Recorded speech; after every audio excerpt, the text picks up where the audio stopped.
The Henderson family lived in a quiet suburban neighborhood in Ohio, where nothing ever seemed out of place. Their house, a modest two-story home with a neatly trimmed lawn, looked just like the others on the street.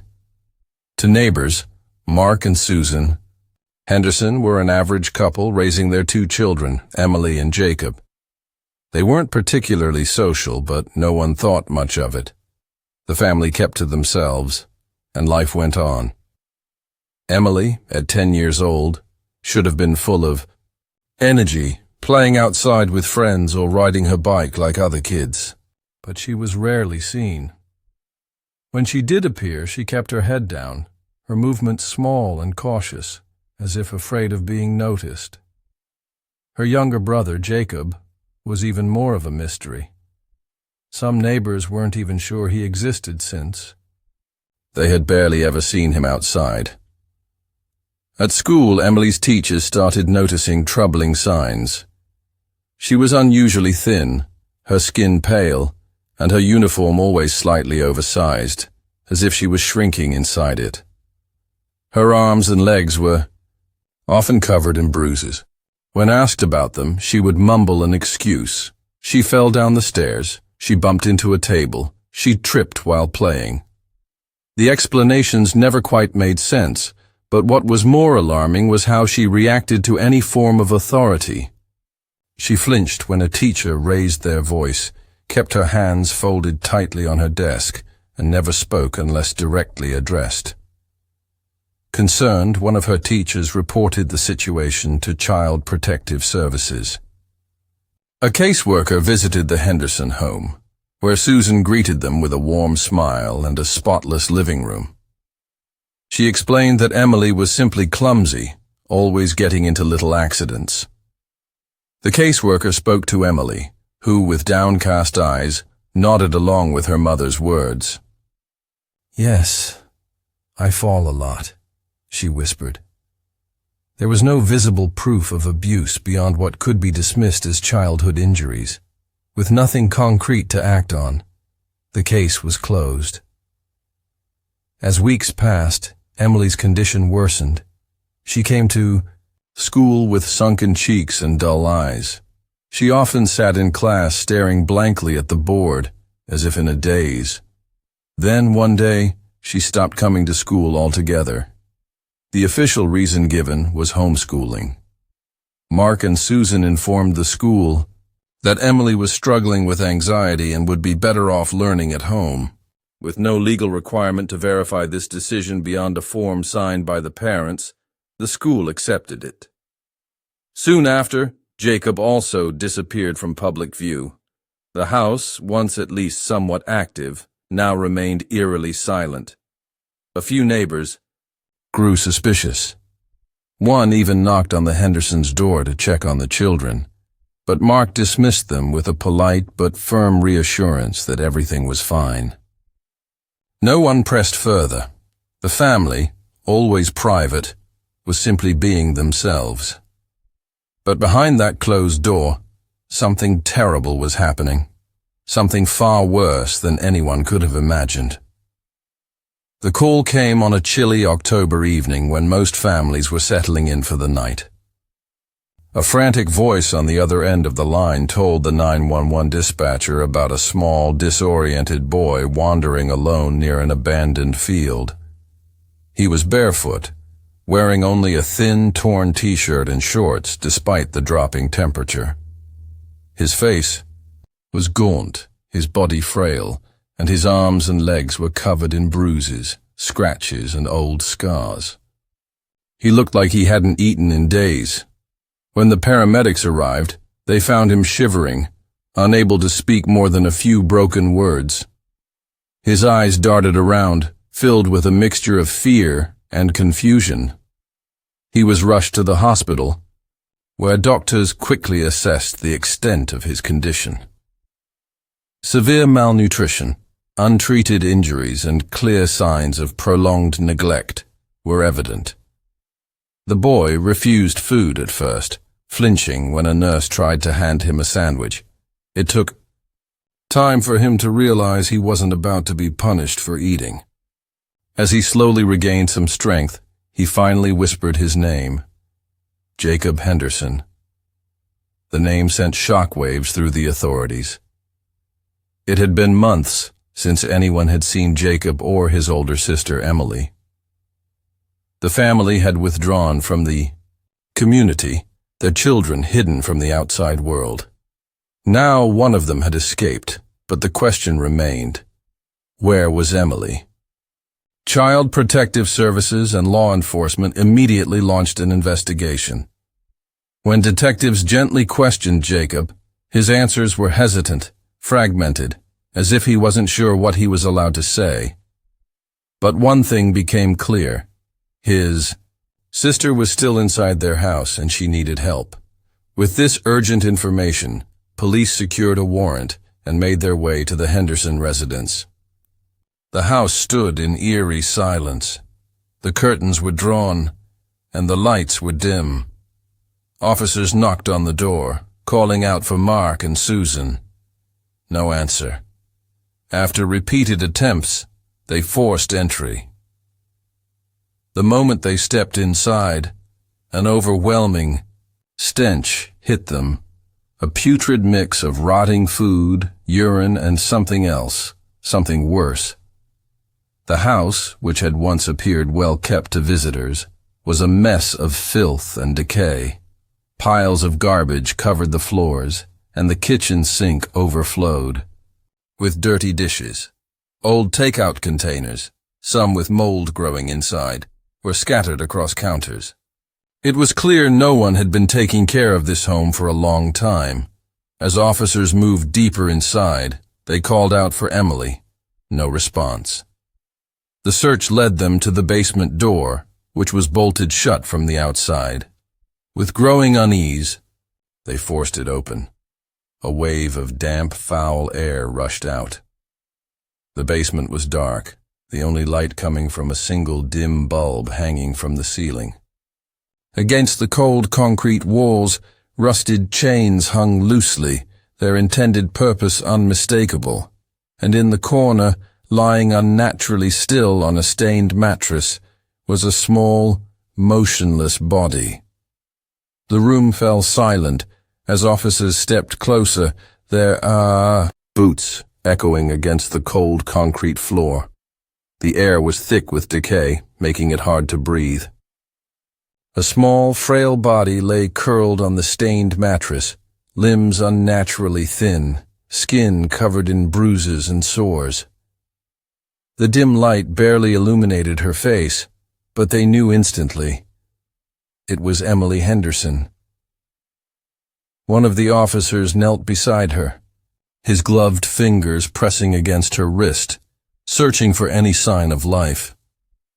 But there was nothing. The girl had been dead for days.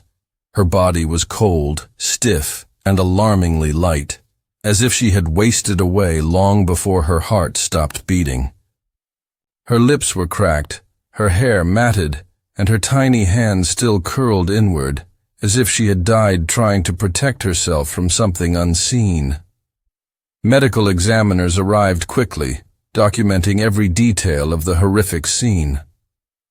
Emily's body showed clear signs of prolonged abuse, malnourishment, old fractures that had never healed properly, deep bruises covering her arms and legs.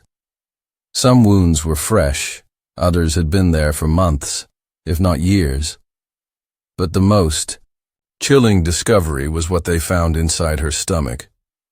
During the autopsy, forensic experts uncovered cotton fibers and bits of plastic, non-food items she had tried to consume in a desperate attempt to stay alive. Emily had been starved for so long that she had resorted to eating whatever she could find, even if it meant chewing on scraps of fabric. It was a horrifying confirmation of the level of suffering she had endured in her final days. As the investigation continued, detectives searched the rest of the basement. The walls were lined with old, rusted hooks, and the floor was littered with broken pieces of plastic and torn bedding. A small dented bowl sat in the corner, filled with murky water. It was clear this was where Emily had spent most of her time, a prison hidden beneath her own home. Upstairs, officers confronted Mark and Susan Henderson, who sat silently at their dining table, as if nothing had happened. They showed no emotion when they were handcuffed, no remorse when they were told their daughter was dead. Susan only muttered something about Emily being a difficult child, while Mark simply shook his head. Jacob, still recovering in the hospital, provided the final, heartbreaking details. He spoke of nights spent locked in the basement, of his sister, whispering to him through the cracks in the door, telling him to stay quiet, to be strong. He spoke of punishments that made no sense, days without food, cold water thrown over them in the dead of winter, bruises that never had time to heal. He had seen his sister weaken day by day, her body giving up long before her spirit did. As news of Emily's death spread, the community reacted with shock and outrage. Teachers who had once reported their concerns, neighbors who had noticed something was off, all of them were left questioning how such horror could have remained hidden for so long. The trial of Mark and Susan Henderson became one of the most disturbing child abuse cases the state had ever seen. The courtroom was packed with reporters, child advocates, and members of the community who had once lived alongside the family, never realizing the horror that was unfolding behind closed doors. The prosecution wasted no time in laying out the brutal facts. Emily Henderson had suffered years of unimaginable torment at the hands of her own parents, while Jacob had barely escaped the same fate. The evidence was overwhelming. Photographs of the basement where Emily had died were shown to the jury. Chains attached to the walls, a filthy mattress, and a small dented bowl that had served as her only source of water. The autopsy report detailed the extent of her suffering, from the broken bones that had never been treated to the cotton fibers found in her stomach. Forensic experts explained that she had been systematically starved, her body consuming itself, in a desperate attempt to survive. The bruises, burns, and scars covering her skin told a story of relentless cruelty. Jacob, the sole survivor, became the most crucial witness. Sitting on the stand, his small frame seemed even more fragile in the heavy silence of the courtroom. His voice was soft but steady as he described the horror he and his sister endured. He spoke of nights spent in total darkness, their stomachs aching from hunger. He told the jury about the times Emily had tried to comfort him, whispering that they had to be strong, that one day they would escape. He recalled the punishments, the beatings, the ice-cold showers, the days locked away without food or water. The jury listened, horrified, as he described his sister growing weaker, her voice fading, until one day she simply stopped speaking altogether. The defense attempted to shift blame, arguing that Mark and Susan had been overwhelmed as parents, that Emily had been difficult and defiant. They claimed that their punishments were meant to discipline her, not harm her. But the evidence left no room for doubt. These were not parents struggling to control a misbehaving child. These were two individuals who had deliberately tortured their daughter to death while subjecting their son to the same inhumane treatment. The jury took less than 2 hours to reach a verdict. Mark and Susan Henderson were found guilty on all charges, including first-degree murder, aggravated child abuse, and neglect. When the judge sentenced them to life in prison without the possibility of parole, neither showed any emotion. There were no tears, no last words of regret. Susan simply stared ahead, while Mark remained stone-faced, as if they still refused to acknowledge the horrors they had inflicted on their own children. As the trial ended, the public remained haunted. by the question of how this could have happened in a quiet neighborhood, under the watch of teachers, social workers, and neighbors. The case became a symbol of the dangers of turning a blind eye, of the deadly consequences of silence. After the trial ended and Mark and Susan Henderson were sentenced to life in prison, the world slowly tried to move on. But the scars left by Emily's tragic death remained. Her story had reached beyond her small town, sparking national outrage and discussions about the failures of the system meant to protect children like her. Many questioned how so many warning signs had been ignored, how teachers, neighbors, and child protective services had all noticed something was wrong, yet failed to prevent the unthinkable. In the months following the verdict, Jacob was placed in the care of a foster family who specialized in helping children who had suffered severe trauma. At just 6 years old, he carried the weight of everything he had endured, and healing would not come easily. At first, he barely spoke. Loud noises made him flinch, and he refused to sleep with the lights off. He struggled to accept kindness, often waiting for the punishment that never came. But with time, patience, and therapy, he slowly started to trust again. He learned to play, to laugh, and to enjoy the simple things that had been stolen from him for so long. As Jacob grew older, he found a purpose in telling Emily's story. Though the memories were painful, he refused to let her suffering be forgotten. He worked closely with child advocacy groups, speaking about the signs of abuse that had been overlooked in their case. He wanted teachers, social workers, and even everyday people to recognize that sometimes a quiet child with bruises isn't just clumsy or shy. Sometimes they are silently begging for help.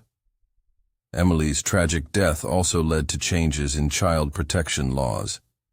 In response to the public outrage, new policies were introduced, requiring stricter investigations into abuse allegations. Cases like Emily's, where signs had been noticed but dismissed, could no longer be ignored so easily. Schools were given more training on recognizing abuse, and social workers were required to follow up on multiple reports, even if parents provided convincing explanations. The Henderson home, once a place of suffering, was torn down. In its place, the community built a small memorial park dedicated to Emily's memory. A simple plaque with her name stood at the entrance, a reminder of the little girl who had suffered in silence for so long. On the day of its dedication, dozens of people gathered, teachers who had once taught her, neighbors who regretted not doing more, and even strangers who had been moved by her story. Flowers were left at the base of the plaque, and for the first time, Emily was truly seen.